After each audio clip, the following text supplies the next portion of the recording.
Hello dear students, और आप कैसे हैं? आई होप कि घर पे सुरक्षित होंगे। आपको पता होगा कि WHO ने इस महामारी को एक अलग से नाम दिया कि ये एक एयरबॉर्न डिजीज़ के फॉर्म में कन्वर्ट हो गई है। इसलिए आपसे रिक्वेस्ट है कि आपकी लाइफ मेरे लिए बहुत ही इम्पोर्टेंट है और आई होप कि मेरी लाइफ आपके लिए इम्पोर्टेंट है। तो इसलिए घर पे रहें, सुरक्षित रहें। आपके लिए इस लॉकडाउन की कंडीशन में मैं हमेशा सहयोग करूंगा।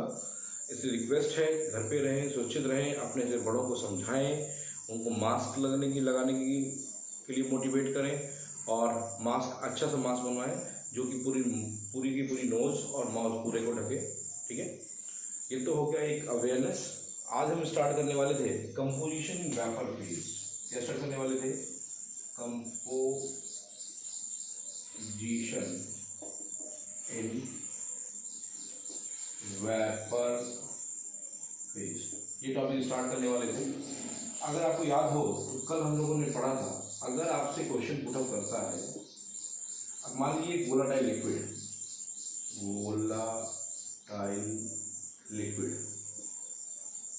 ठीक है, ठीक। तो इसमें दो फेज होंगे, ये लिक्विड फेज है और ये वेपर फेज है। ये पता है आपको, ये लिक्विड फेज और ये वेपर फेज। वोलाटाइल है तो इवेपोरेट होगा तो क्या होगा? इसकी फेज होगी लिक्विड फेज वेपर फेज। अब एक दूसरा कंपोनेंट है बी,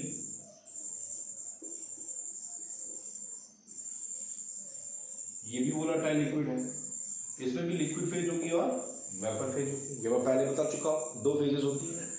एक्चुअली होता क्या है कि जो राउल्ट्स लॉ है उसमें जो हम केमिकल कंपोजिशन निकालते हैं, कंपोजिशन मीन्स होता है द क्वांटिटी ऑफ सॉल्यूट, है ना। तो क्वांटिटी ऑफ सॉल्यूट जो निकालते हैं with respect to mole fraction निकालते हैं। अगर आपसे कहता है कि find out the composition of A and B, तो आप क्या करते हैं? आपके पास सीधे फार्मूला है कि sir P is equal to P A naught A x A, और बी के लिए हो जाएगा P B is equal to P B naught x B. तो कंपोजिशन का कैसे निकल जाएगा? X A is equal to हो जाएगा P A upon P A. तो कंपोजिशन में लिक्विड फेज पूछे, क्या पूछे? कंपोजिशन में लिक्विड फेज पूछे तो बहुत आसान सा न्यूमेरिकल है, ऐसे निकाल लेंगे और कंपोजिशन ये लिक्विड फेज आसानी से निकल जाएगा, ये कोई दिक्कत नहीं। अगर आपसे क्वेश्चन कहता है कि कंपोजिशन लिक्विड फेज निकालना है तो राउल्ट्स लॉ अप्लाई कर दीजिए, आसानी से क्वेश्चन सॉल्व हो जाएगा। बट कभी कभी क्या होता है, बच्चे कुछ चीज़ों को रट लेते हैं और उनके लिए ये क्वेश्चन ऐसे घुमा देता है। क्या करता है, आप भटके गए हैं कंपोजिशन लिक्विड फेज, वो कहता है कि find out the composition of the component A and B in liquid as well as in vapour phase. बच्चे खान और साथ ये सर ये वेपर फेज क्या पूछा हुआ है? तो अगर लिक्विड फेज पूछेगा तो no problem, easy way solve कर लेंगे, राउल्ट्स लॉ लगाएंगे और राउल्ट्स लॉ के अकॉर्डिंग इसको सॉल्व कर देंगे। लेकिन आपसे क्वेश्चन क्या कहता है? Composition in vapour phase. तो क्वेश्चन ये उठता है कि कंपोजिशन वेपर फेज कैसे निकालते हैं, है ना। तो composition vapour phase dear students, अगर वेपर फेज निकालना है तो हमको Dalton's law of partial pressure याद करना पड़ेगा। क्या करना पड़ेगा? Dalton's law of partial pressure. मान लेते हैं कि लिक्विड फेज में इसका मोल फ्रैक्शन कंपोजिशन एक्स से एक्स भी था, तो वैसे ही इन वेपर फेज इसको डालूं, समझ में आ गया लिक्विड फेज वाला? आई होप क्लियर हो गया होगा।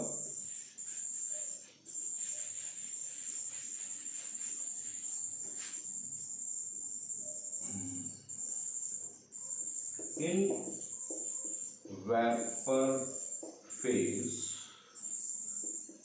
the composition of A is, इसको मान लेते हैं YA, और composition of B is YB। हम ये मान लेते हैं कि वेपर फेज में ए का जो कंपोजिशन वेपर फेज में वो YA है और बी का क्या है? YB। ठीक है, तो according to Dalton's law partial pressure, dear students, class 11th में आप पढ़े हैं कि जो पार्शियल प्रेशर होता है वो क्या होता है, मोल फ्रैक्शन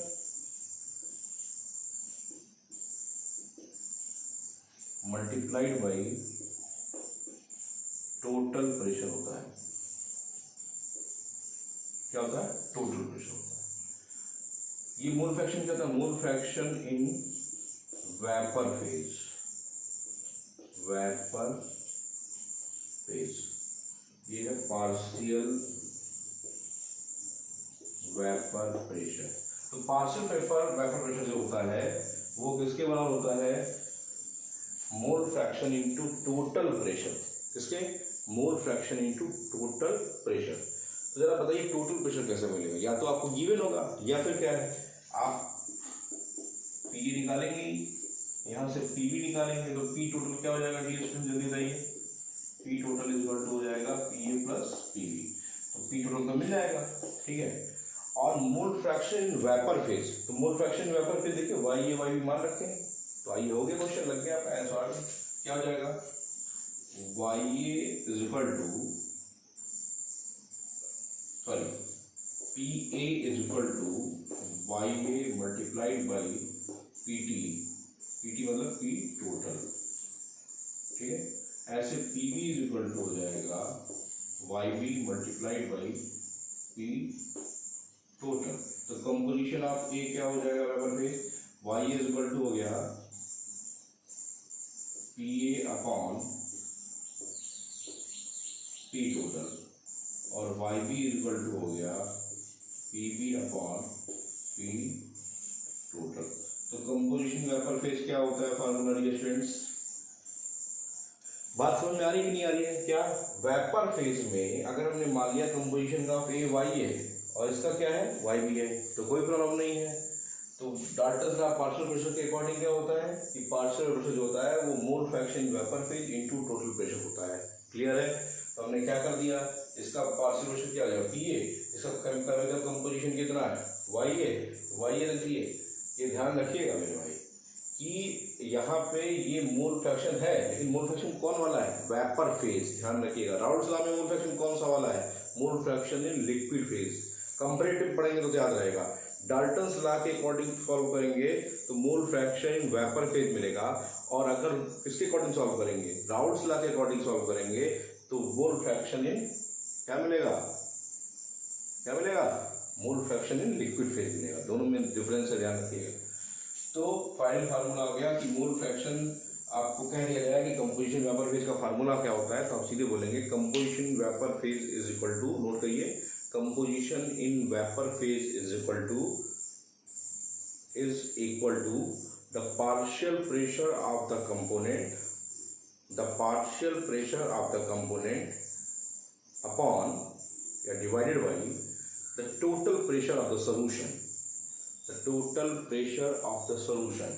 तो फाइनली डियर स्टूडेंट्स क्या आ गया, ये चीज क्लियर होनी चाहिए। अगर केमिकल कंपोजिशन वेपर फेज पूछ रखा है तो डाल्टन्स लॉ के अकॉर्डिंग लगाएंगे, क्लियर है, इस फार्मूले को यूज करेंगे। और अगर लिक्विड फेज पूछ रखा है तो कौन सा यूज करेंगे, तो जनरली पूछ रखा है तो कौन सा यूज करेंगे, राउल्ट्स लॉ यूज करेंगे। आइए अब देखते हैं, फाइनल ऑब्जर्वेशन आ गया हमारा कि इन लिक्विड फेज क्या होगा,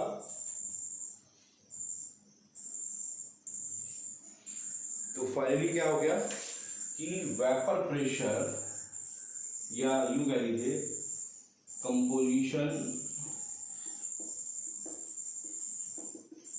इन वेपर फेज क्या होती है, पार्शियल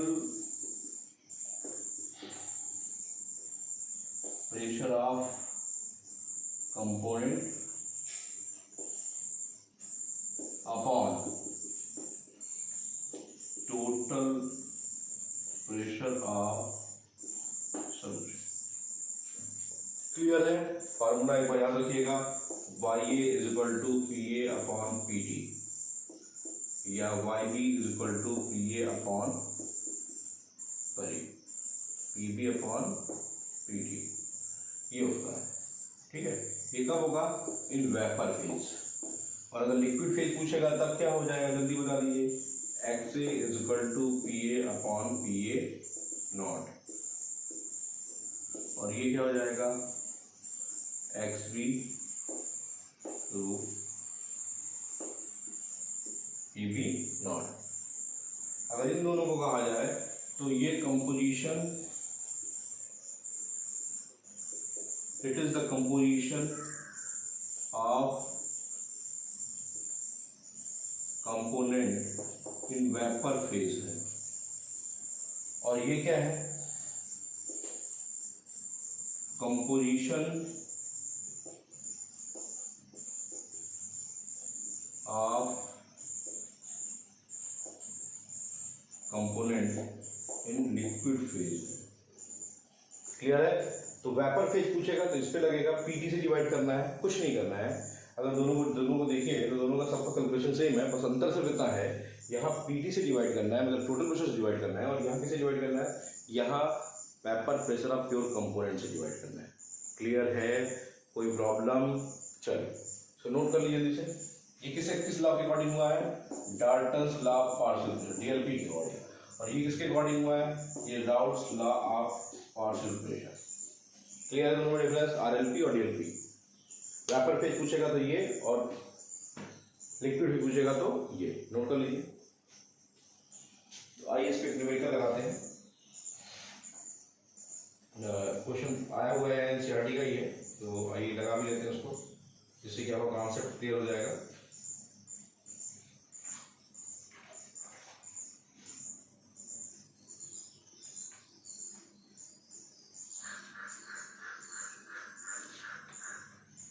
क्वेश्चन ये है, आपके इंटेक्स का ही क्वेश्चन है एनसीईआरटी का। अगर आप ध्यान से देखेंगे तो क्वेश्चन नंबर जो है बता रहा हूं मैं आपको, ये इंटेक्स का क्वेश्चन नंबर, अगर एनसीईआरटी आपने रखी हो अपने पास तो खोल लीजिए। एनसीईआरटी का क्वेश्चन नंबर 2.8 है। इंटेक्स 2.8, इंटेक्स 2.8 नोट करिए।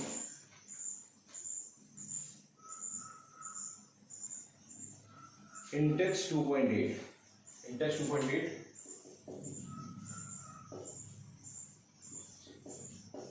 क्या कह रहा है क्वेश्चन? क्वेश्चन कह रहा है the vapour pressure of pure liquid A and B are 450 and 700 mmHg। Vapour pressure of pure liquid बोला दिया स्टूडेंट्स, तो क्या हो जाएगा?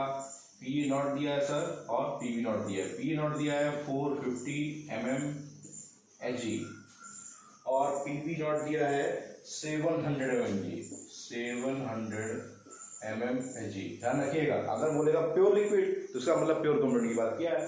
फिर क्वेश्चन कह रहा है कि find out the composition of liquid mixture if total pressure is 600 mmHg। आपको पीटी भी दे रखा है, पीटी दिया है 600 mmHg। चलिए फिर also find out the composition of vapour phase, कह रहा है also find out the composition of vapour phase. आपसे पूछा है कि ए और बी का आपको क्या पता करना है? पहली बात तो पार्शियल प्रेशर पता है, find out, also find out the composition of vapour phase, find out the composition of the liquid mixture if total, liquid mixture का भी कंपोजिशन पता करना है। और क्या पता करना है? आपको पता करना है कंपोजिशन वेपर फेज। यहां पे आपको कंपोजिशन लिक्विड फेज और कंपोजिशन इन वेपर फेज, ये दोनों पता करना है रिएक्शन। तो आइए देखते हैं कि क्वेश्चन कैसे होगा, लिक्विड फेज और वेपर फेज कैसे मिलेगा। देखिए इस क्वेश्चन को सॉल्व करने के लिए आपको दो लॉ देखना पड़ेगा, अगर ध्यान से देखिए। एक तो राउंड्स लॉ, राउंड्स लॉ के अकॉर्डिंग क्या है? P is equal to XA PA naught और PV is equal to PV naught XB, ये होता है। तो देखिए ना तो हमारे पास PA दिया है ना तो PV दिया है, नहीं दिया ना ही XA दिया ना ही XB दिया है। तो क्वेश्चन ये उठता है कैसे सॉल्व करेंगे, है कि नहीं? यहाँ तो भैया सिर्फ PA not PV not they रखा है, क्वेश्चन कैसे सॉल्व करें, प्रॉब्लम आ रही है ना। दूसरा पॉइंट, अगर आपको इन वेपर फेज कंप्लीट करना है कंपोजिशन, वेपर फेज के लिए आपको क्या क्या चाहिए, वेपर फेज के लिए आपको बताया हूँ वाई ए इक्वल टू हो जाएगा P A upon P T और वाई बी इक्वल टू हो जाएगा P T upon P T.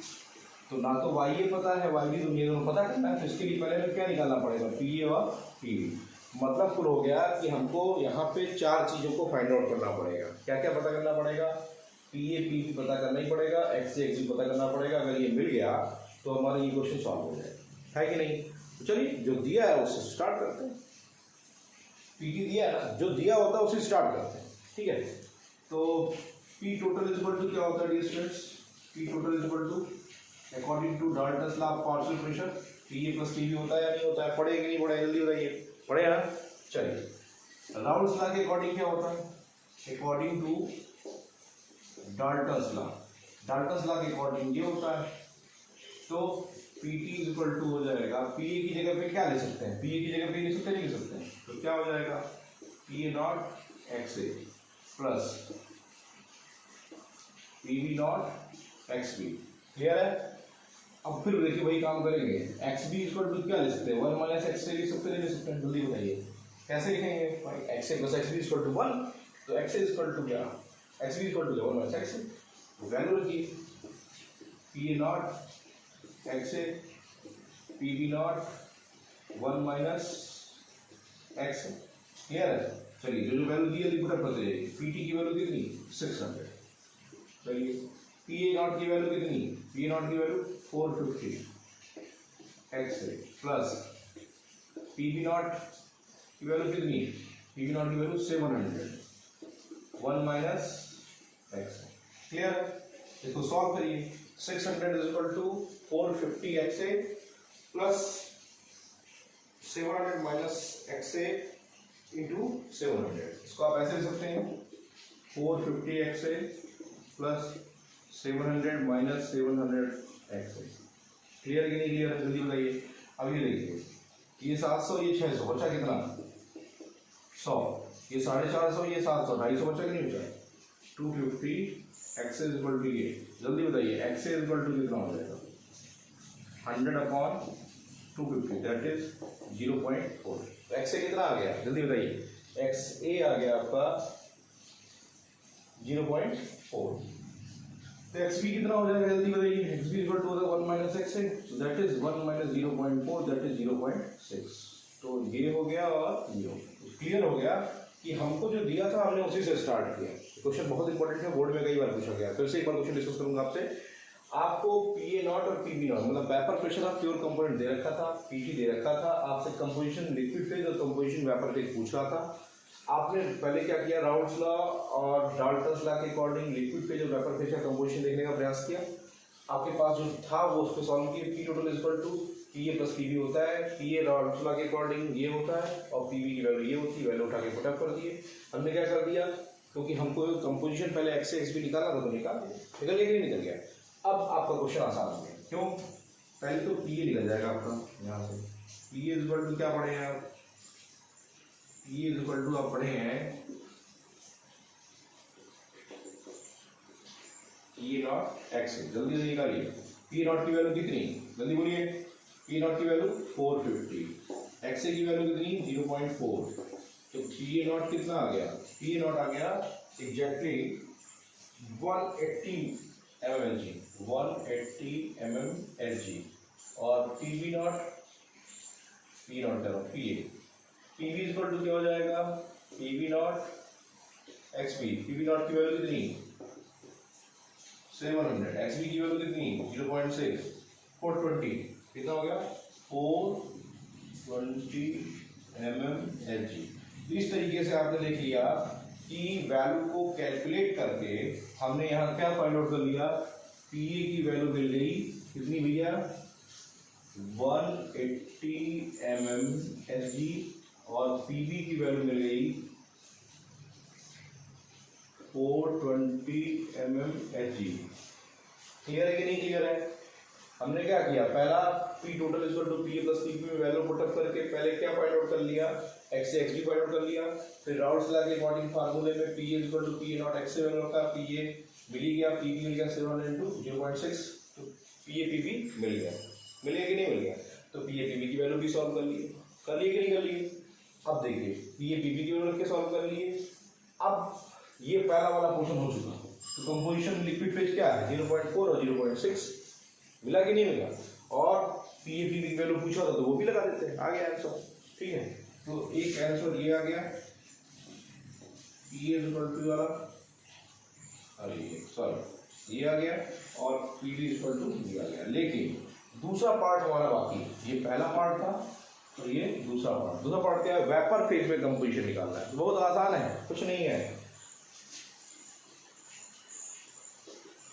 In vapour phase Y is equal to क्या हो जाएगा, जल्दी बताइए। वाई इज इक्वल टू है P A upon P T, तो पी ए की वैल्यू कितनी है स्टूडेंट्स 180, और पी टी की वैल्यू कितनी है? पी टी की वैल्यू ये देखिए 600। ऐसे ही y B is equal to कितना हो जाएगा 180 कह रहा हूँ, वाई बी इक्वल टू जाएगा P B upon P T, तो पी बी की वैल्यू कितनी? पी बी की वैल्यू है सॉरी पी बी की वैल्यू आप निकाले हैं 420, और ये हो गया आपका 600। तो वेपर फेज में आपका जो कंपोजिशन आया 0.3 और 0.7, ये देखिए ये बन गया, ये हो गया 0.3 और ये कितना हो गया 0.7। क्लियर है कि नहीं क्लियर है? तो फाइनली आपका जो आंसर आया वाई ए आया 0.3 और वाई बी आया 0.7। क्लियर है कि नहीं क्लियर? तो प्रॉब्लम बहुत ही आसान क्वेश्चन है। फिर से एक बार रिपीट कर देता हूँ। आपको पी ए नॉट और पी बी नॉट दे रखा था, पी टी दे रखा था। आपने क्या किया, P T equal to P A plus P B में वैल्यू को टप की। पी ए की जगह पे आप राउल्स लॉ के अकॉर्डिंग लिख सकते थे, आपने वैल्यू को टप किया। आपको एक्स से एक्स बी से निकाला था, एक्स से एक्स बी निकाल दिया आपने, तो वेपर प्रेशर आपको कंपोजिशन लिक्विड फेज मिल गया। फिर आपने इसको उठा करके वैल्यू को यहाँ पर टप किया, आपको यहाँ से पी ए और पी बी मिल गया। और जब पी ए पी बी मिल गया तो कंपोजिशन आपके सामने है। क्लियर है? क्या ये कंपोजिशन और ये कंपोजिशन सेम है? सेम नहीं है। इससे मैंने ये भी प्रूव कर दिया कि दोनों कंपोजिशन डिफरेंट होते हैं। क्लियर है? नोट कर लीजिए। देखिए इस क्वेश्चन में कुछ नहीं है, और ये क्वेश्चन 3 नंबर के बोर्ड में अक्सर आते हैं, बहुत ही बम्पर इंपॉर्टेंट क्वेश्चन है, सही से नोट कर लीजिएगा। चलिए अगला टॉपिक जो हमारा स्टार्ट होने चल रहा है वो है vapour pressure of solution of solid in liquid. अब क्या पढ़ने चल रहे हैं? Vapour pressure of solution of solid in liquid. अगर आप याद करिए तो जस्ट इसके पहले आपने जो राउल्स लॉ पढ़ा था वो लिक्विड इन लिक्विड पढ़ा था, और वहाँ पे दोनों कंपोनेंट जो थे वो वोलाटाइल थे। अब यहाँ पे जो सॉलिड साहब हैं वो नॉन वोलाटाइल होंगे, पहली बात ये समझ लीजिए। और ये जो लिक्विड साहब हैं ये क्या होंगे? वोलाटाइल होंगे। तो मतलब कहने का क्या हुआ, हम पढ़ने चल रहे हैं vapour pressure of solution of non volatile solute in volatile solvent. समझ में आया कि नहीं आया? यहाँ पे अब हम किसके बारे में पढ़ने चल रहे हैं? यूं कह लीजिए आप पढ़ने चल रहे हैं Raoult's law for non volatile solute in volatile solvent. आप इसके बारे में पढ़ने चाहिए। क्लियर है? जैसे फॉर एग्जांपल बताऊं कि आप वाटर में NaCl मिला दीजिए, शुगर मिला दीजिए, ग्लूकोज मिला दीजिए, यूरिया मिला दीजिए, ये सब आपके सिलेबस में आए। वाटर में NaCl, शुगर, ग्लूकोज, यूरिया, ये सब क्या है मुझे नजर बताइए? ये सब जो है वो नॉन वोलाटाइल है, और वाटर क्या है? एक वोलाटाइल कंपोनेंट। क्लियर है? दूसरी बात तो ये है, दूसरा क्वेश्चन आपसे जो पूछता है कार्बन डाइसल्फाइड, ये CH2 एक वोलाटाइल लिक्विड होता है, ध्यान रखिएगा। CH2 is a volatile liquid, है ना?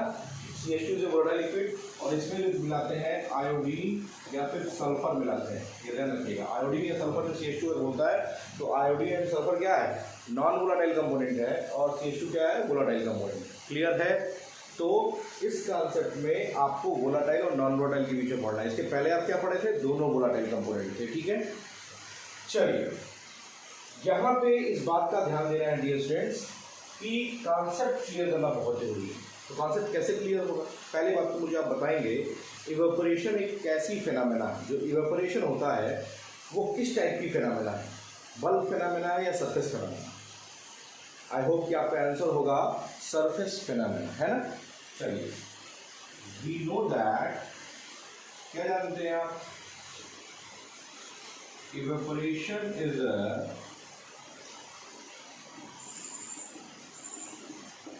a surface phenomenon। Surface phenomena होती कि नहीं होती है। तो आइए आपसे क्वेश्चन, और क्वेश्चन भी है और ये कॉन्सेप्ट भी है, ध्यान से देखिएगा। ये कंटेनर है, क्या है, कंटेनर। इस कंटेनर में कोई लिक्विड है जो कि वोलाटाइल लिक्विड, कैसा लिक्विड है, volatile liquid, work as a solvent. ठीक है, ये क्या करेगा, इवेपोरेट करेगा, करेगा नहीं करेगा, करेगा सर। यहाँ कौन सी फेज होगी, लिक्विड फेज होगी, यहाँ कौन सी फेज होगी, वेपर फेज होगी। दोनों के बीच में इक्विलिब्रियम होगी, प्रेशर लगेगा, लगेगा नहीं लगेगा। चलो, अब इसमें मैं मिलाने जा रहा हूँ भैया शुगर। क्या मिलाने जा रहा हूँ, शुगर।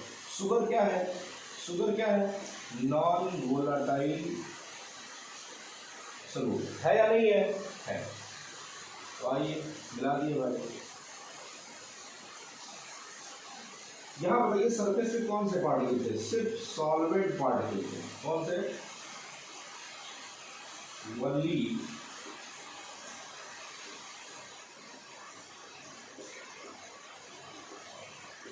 सॉल्वेंट पार्टिकल थे। जैसे ही इसमें शुगर मिलाए, नॉन वोलाटाइल सॉल्यूट। अब जरा बताइए यहां सरफेस पे कैसे पार्टिकल होंगे, सॉल्वेंट तो होंगे, साथ साथ क्या होगा,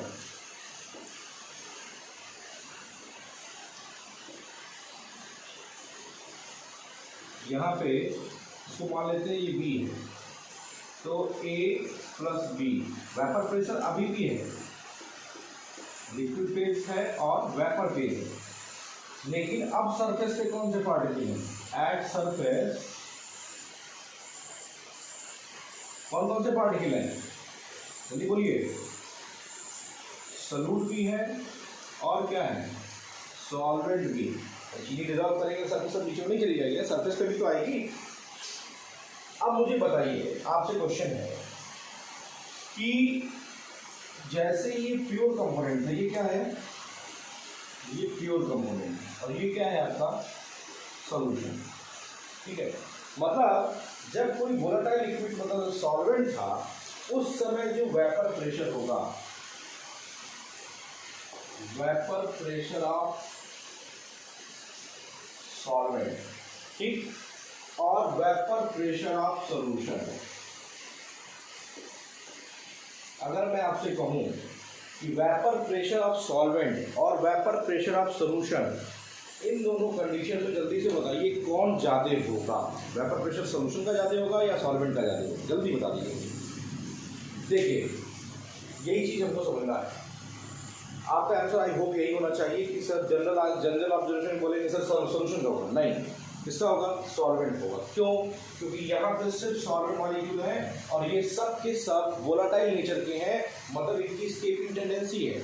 तो सरफेस पे कौन सी प्रॉपर्टी है, surface evaporation is a surface property, surface phenomena, because in pure solvent condition solvent molecules are lie at the surface, so escaping tendency is high, escaping tendency high होगी तो वेपर प्रेशर ज़्यादा होगा। But यहाँ पे क्या हुआ, जैसे ही किसी वोलाटाइल सॉल्वेंट में हम नॉन वोलाटाइल सॉल्यूट ऐड करेंगे, तो वो जो नॉन वोलाटाइल सॉल्यूट है, ये ब्लैक वाला देखिए, ये क्या करेगा, सरफेस को ऑक्यूपाई कर लेगा। तो क्या होगा, नंबर ऑफ सॉल्वेंट पार्टिकल, मतलब नंबर ऑफ वोलाटाइल कंपोनेंट्स जो एस्केपिंग टेंडेंसी थी, वो इस पार्टिकल की वजह से क्या हो जाएगी, कम हो जाएगी। तो जब जरा बताइए स्पीड कम, स्केपिंग टेंडेंसी कम, वेपर प्रेशर क्या हो जाएगा कम। तो सॉल्यूशन का जो वेपर प्रेशर होगा वो हमेशा सॉल्वेंट के, प्योर सॉल्वेंट के वेपर प्रेशर से कम होता है, इस बात का ध्यान रखिएगा। ये क्वेश्चन बहुत पूछा जाता है, वाइवा में भी कॉन्सेप्चुअल क्वेश्चन में पूछता है। कहता है कि when a non volatile solute is added in volatile solvent then the condition is, क्या condition, vapour pressure of solvent is higher than the vapour pressure of solution, vapour pressure of solution is higher than the vapour pressure of solvent. क्या होगा, तो आपके सामने है कि vapour pressure of solvent is higher हो जाएगा और वेपर प्रेशर ऑफ सॉल्यूशन घट जाएगा।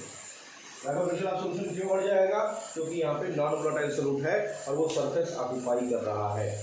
क्लियर है या नहीं क्लियर है। तो बताइए किसी वोलेटाइल सॉल्वेंट में नॉन वोलेटाइल सॉल्यूट मिलाने पर वेपर प्रेशर बढ़ता है या घट जाता है।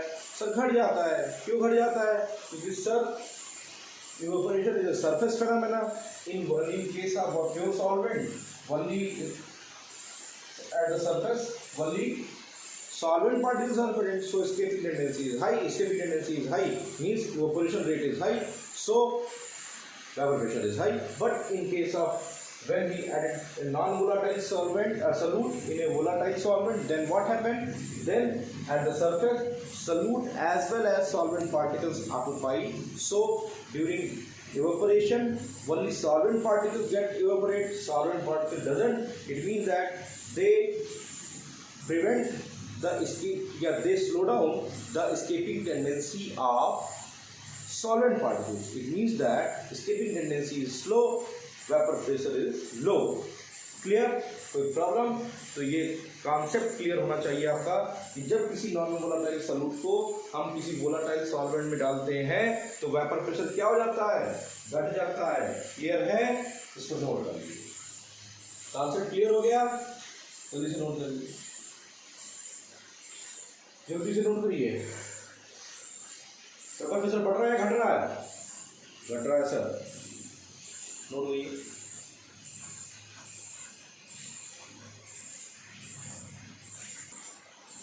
चलिए डियर स्टूडेंट्स, यहाँ तक का कॉन्सेप्ट आई होप कि आपको क्लियर हो गया होगा, कोई प्रॉब्लम नहीं होगी।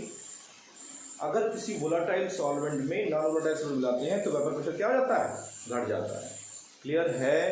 चल अब हमको यहाँ एग्जैक्टली शुरू करते हैं। Raoul's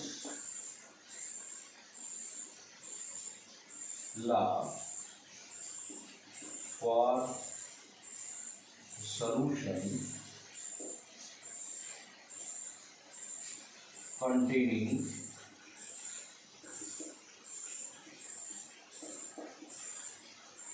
non-volatile solute in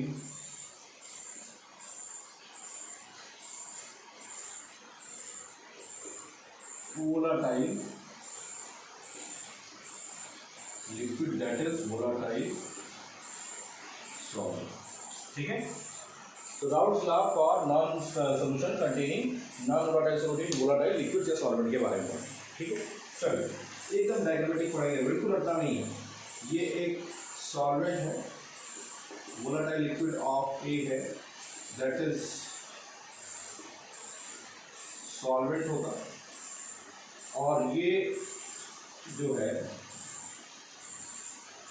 non volatile of B है, दैट इज सॉल्यूट।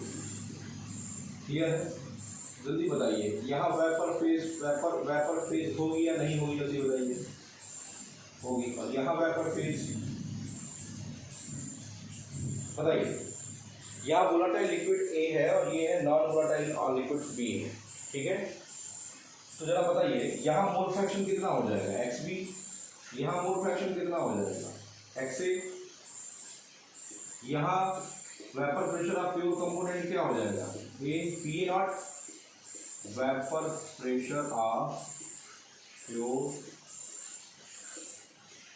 कंपोनेंट ए क्या हो जाएगा, पी नॉट। यहाँ वेपर प्रेशर क्या हो जाएगा, पी नॉट। नहीं सर, एक्टिव हो जाइए, भैया जब ये नॉन वोलेटाइल है तो किस बात का वेपर प्रेशर, यही गलती होती है। मतलब इसका कोई भी वेपर प्रेशर नहीं होगा क्योंकि ये नॉन वोलेटाइल है। क्या है? Non volatile. क्लियर है? तो जो कुछ काम करने वाले हैं भैया, कौन करने वाले हैं? सॉल्वेंट साफ करने वाले हैं, क्योंकि उन्हीं के पास वोलेटाइल लिक्विड की प्रॉपर्टी है। और आपको पहले ही बता चुका हूं कि Raoult's law is a special case for volatile liquids. Clear? आइए दोनों साफ को मिक्स करते हैं। इन दोनों को भैया हमने क्या कर दिया? मिक्स कर दिया। कर दिया मिक्स, वेरी गुड। मिक्स किया A प्लस B, क्या हो गया? A plus B। कोई प्रॉब्लम? किसी को प्रॉब्लम नहीं? यहाँ लिक्विड फेज तो होगी प्लस वेपर फेज होगी कि नहीं होगी? अरे यार एकदम होगी। बट ये दूसरी बात है कि यहाँ पे क्या हो जाएगा कि वेपर प्रेशर ऑफ सॉल्यूशन जो हो जाएगा वो कम हो जाएगा। किससे? Vapour pressure of solvent. वो भी कौन सा सॉल्वेंट? Pure solvent. क्यों हो जाएगा ये मैं आपको पिछले टॉपिक पे बता दूँ। क्लियर है? तो अब यहां बताइए, ये चीज तो क्लियर है कि पी सोल्यूशन, यहां पी सोल्यूशन लिया जाएगा right, partial vapour pressure of solution लिया जाएगा या नहीं लिया जाएगा? अब आपसे एक क्वेश्चन है डियर स्टूडेंट्स, जल्दी बताइएगा। पी ये तो ले सकते हैं, कोई दिक्कत नहीं। पी भी लेंगे कि नहीं लेंगे? जल्दी बताइए। पी भी लेंगे? अरे यार क्यों लेंगे जब ये वेपर प्रेशर क्रिएट ही नहीं कर रहा है? क्यों लेंगे इसको? क्यों सहयोग? भाई मेहनत जो करेगा उसी को तो हम आगे बढ़ाएंगे। जो मेहनत ही नहीं करेगा, जो वीडियो लेक्चर नहीं देख रहा है डेली, उसको क्या ज्ञान होगा? जो वीडियो लेक्चर रेगुलर देख रहा है उसको कुछ तो ज्ञान हो रहा है। तो इन्होंने जब मेहनत ही नहीं की तो इनको क्यों पूछे हम? कुल मिलाकर के सहयोग सिर्फ इनका है। आप चाहे पीए करिए चाहे पी सोल्यूशन करिए, यही एक बम्पर इंपॉर्टेंट क्वेश्चन है न्यूमेरिकल के पॉइंट ऑफ व्यू से। कान खड़ा करिए, ध्यान दीजिएगा। क्या कि यहाँ जो वेपर प्रेशर क्रिएट होगा, पार्शियल वेपर प्रेशर, वो सिर्फ किसकी सहयोग से हो रहा है? सिर्फ सॉल्वेंट के सहयोग से हो रहा है। तो इस बात का ध्यान रखिएगा कि partial vapour pressure of solution दिया हो या फिर partial vapour pressure of solvent दे रखा हो, दोनों की वैल्यू हमेशा क्या होगी?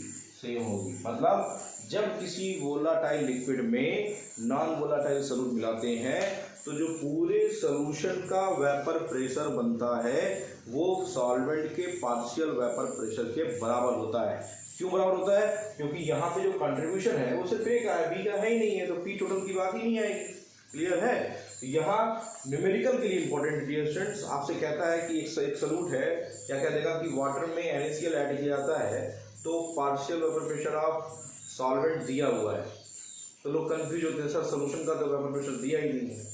तो भैया जो सॉल्वेंट का है वही किसका हो जाएगा? सॉल्यूशन का हो जाएगा। क्यों हो जाएगा? क्योंकि बी साहब का कोई कंट्रीब्यूशन ही नहीं है। इनका कोई कंट्रीब्यूशन है? कोई कंट्रीब्यूशन नहीं है। कंट्रीब्यूशन किसका है? सर ए साहब का कंट्रीब्यूशन है। क्लियर है? तो क्या आया? जल्दी बताइए कि जब वोलाटाइल लिक्विड और नॉन वोलाटाइल लिक्विड को आपस में मिक्स करते हैं तो जो पार्शियल प्रेशर ऑफ सॉल्यूशन होता है या पार्शियल प्रेशर ऑफ सॉल्वेंट होता है वो किसके बराबर हो जाएगा? जल्दी बताइए। यहाँ देखिए, यहाँ पे एक्स भी रहेगा और एक्स भी तो रहेगा ही रहेगा कि नहीं रहेगा? बी का कंपोजिशन तो है ही है। अब आपके सामने क्वेश्चन है कि हम करें क्या? भैया जो मेहनत कर रहा है उसको आगे बढ़ाएं, यही हमें करना है, तो आइए करते हैं। क्या करना है? यहाँ देखिए A प्लस बी था तो राउल्ट्स लॉ अप्लाई करते हैं। लिखिए at a particular temperature for a solution of non-volatile solute in a volatile solvent, for a solution of non-volatile solute in a solution of volatile solvent, the partial vapor pressure of solution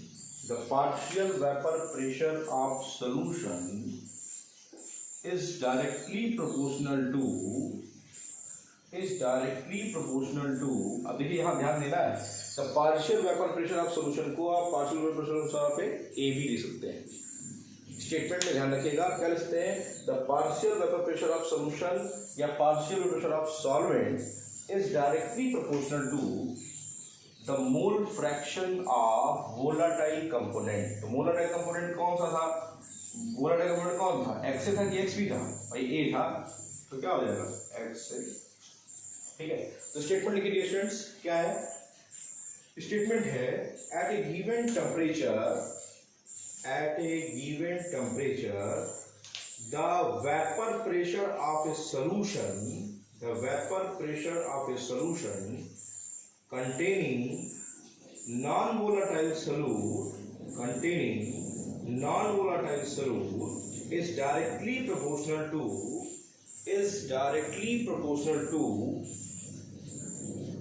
the mole fraction of solvent, the mole fraction of solvent। ऐसे क्या solvent था, तो solvent को रटना नहीं है, बस याद रखना है कि केवल Raoult's law is applicable on volatile component.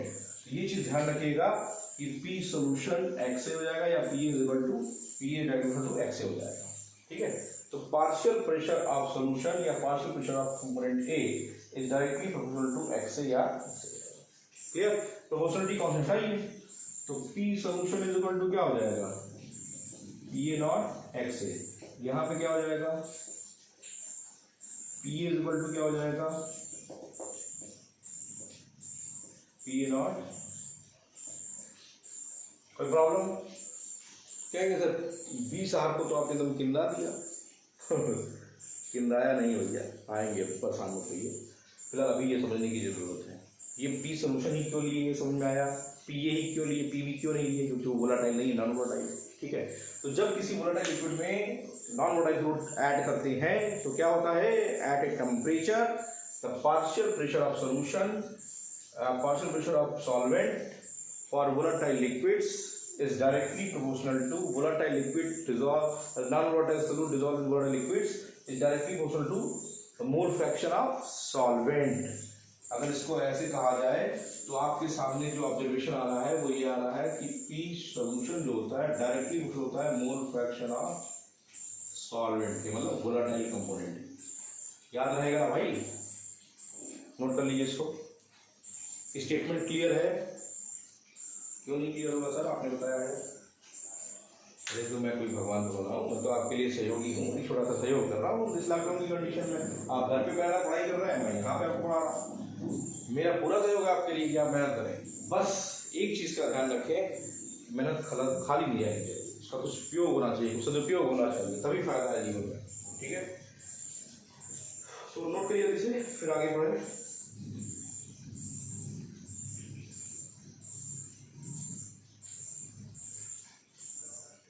जल्दी नोट करिए।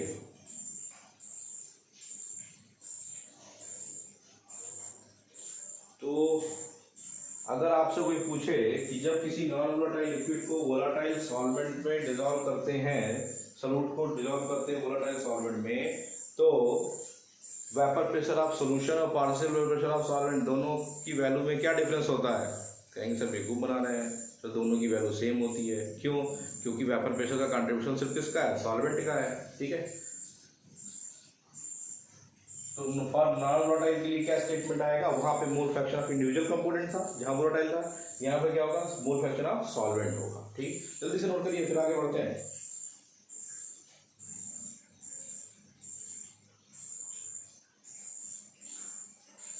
लेंदी हो जाएगा, मुझे लगता है लेंदी हो जाएगा आपके लिए। चलिए, यहाँ तक का टॉपिक क्लियर है ना, कल इसके बारे में थोड़ा सा आगे पढ़ेंगे और कल इसके न्यूमेरिकल कॉन्सेप्ट लगाएंगे। ठीक है, चलिए, thanks for watching my video and आप देख रहे हैं सुमित सर के साथ इस लॉकडाउन की कंडीशन में video lectures of solution chapter. और प्लीज़ लाइक ज़रूर करिएगा, कमेंट जरूर करिएगा, टॉपिक कैसा लगा, समझ में आया कि नहीं आया, कॉन्सेप्ट पे ध्यान दीजिएगा, जो कॉन्सेप्ट बताए हैं उसको मार्क कर लीजिएगा। Thanks for watching my video my dear students, कल फिर मिलते हैं।